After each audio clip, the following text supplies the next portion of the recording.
Hello and welcome to Monmouth in Focus, a program about the services and functions of Monmouth County government. I'm Cynthia Scott, your host for the segment of Monmouth in Focus.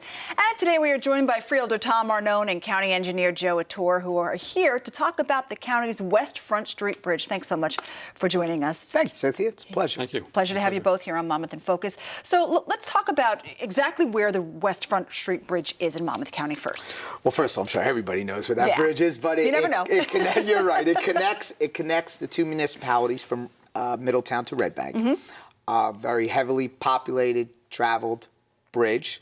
Probably that's why over the course of the years it has declined so much because of all the traffic. Right, right. So this is a very important bridge for commerce as well as commuters, I'd imagine. Absolutely, absolutely. I think it's important for economic development, too, because of the narrowness. We're bringing it up to today's standards, but it's been a long project, very long projects, had many obstacles from funding source to the logistics of it, to the design of it. So all those things came into play for today where we're at, which is still a long process, but I think the process is going good, and the municipalities have been wonderful to work with. And what exactly is going to be done to the bridge? The bridge is currently going to be completely reconstructed. We're maintaining traffic because, as the freeholder indicated, it's very important to keep traffic flowing on County Route 10, which is West Front Street. Right. And the way the project was designed, it was designed to build a bridge adjacent, the new bridge adjacent to the existing bridge.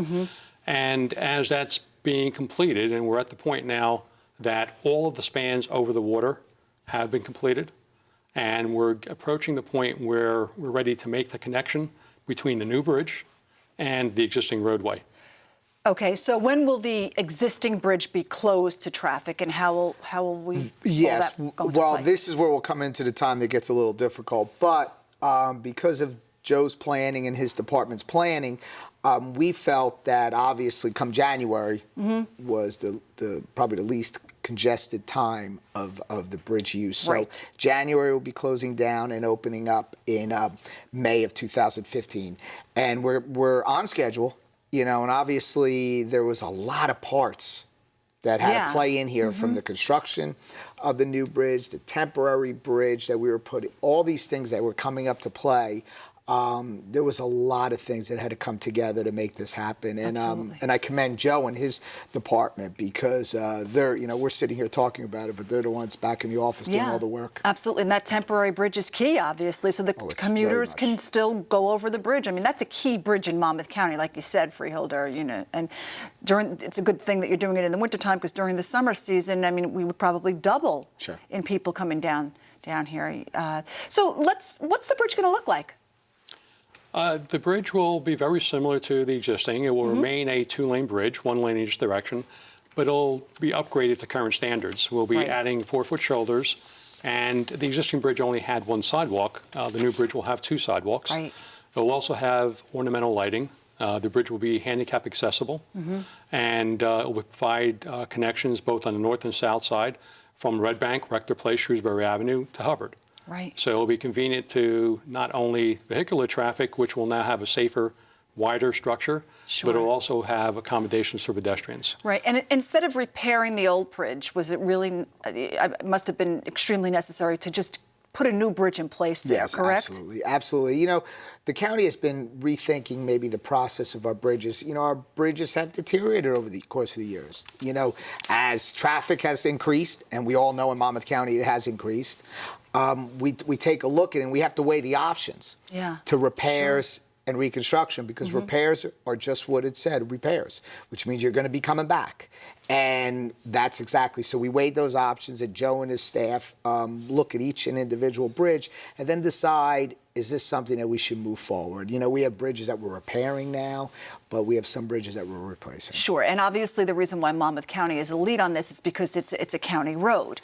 You were lucky enough to get federal funding for this project. Let's talk a little bit about that. Yes, I sit on the board for the New Jersey Transportation Authority, and this was one of our bigger projects. Well, at least we say it's one of them now, because every time we go up there, we say this is one of our bigger projects. But with that being said, we went out there and we looked at it and we tried to secure the funding. We were very successful. We hit a little bump, and Joe will talk a little bit about the bump that we hit, but ended up coming up to be very successful in the funding source. Well, essentially, when we did secure the initial funding, the estimates at the time were $14.5 million. Right. But that was pre-Sandy. As a result, this bridge was ready to go to construction just after Sandy.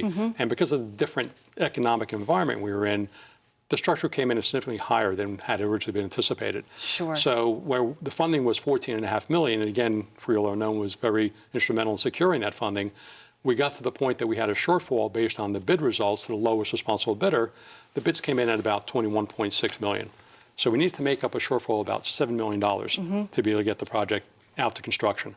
And with Freeholder Arnone's help, and Senator Carrillos was very instrumental in the NJTPA in getting the additional federal funds.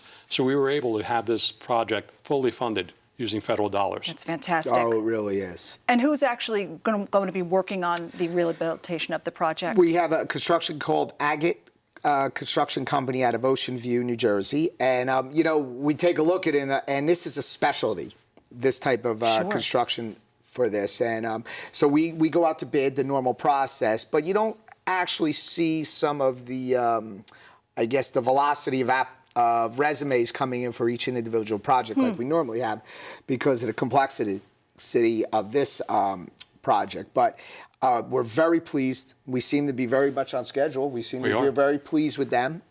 So things are going smooth, and we will definitely, no matter if it's January or February or March, when you're putting detours up, which we will in January, that's going to make some people a little unhappy. Yep. But I think at the end of the day, when they see the completion and they see how we are up to today's standards and the way it's going to give some relief in that area, I think everybody will be very happy.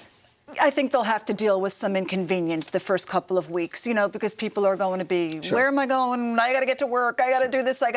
So I think once that's smoothed out, maybe, hopefully, February, and we don't have such a rough winter with snow, come May, once the summer season starts, I think everybody's going to be real happy. Yeah, it's very important to open it back up. Yeah. Because that would be the true nightmare if we didn't have it open with all the traffic that, is the congestion that we have in that area. Red Bank has really, really picked up. Yep. It's a destination, and we know that. And we know that the town relies on that. So it's our job to make sure that they're open and running. All right. Sounds like you have your work cut out for you, but it sounds like you're on the ball here, doing a great job. Thank you both so much for joining us today on Monmouth in Focus. And for more information about this bridge project, you can, of course, go to www.visitmonmouth.com. I'm Cynthia Scott. Have a great day, everyone.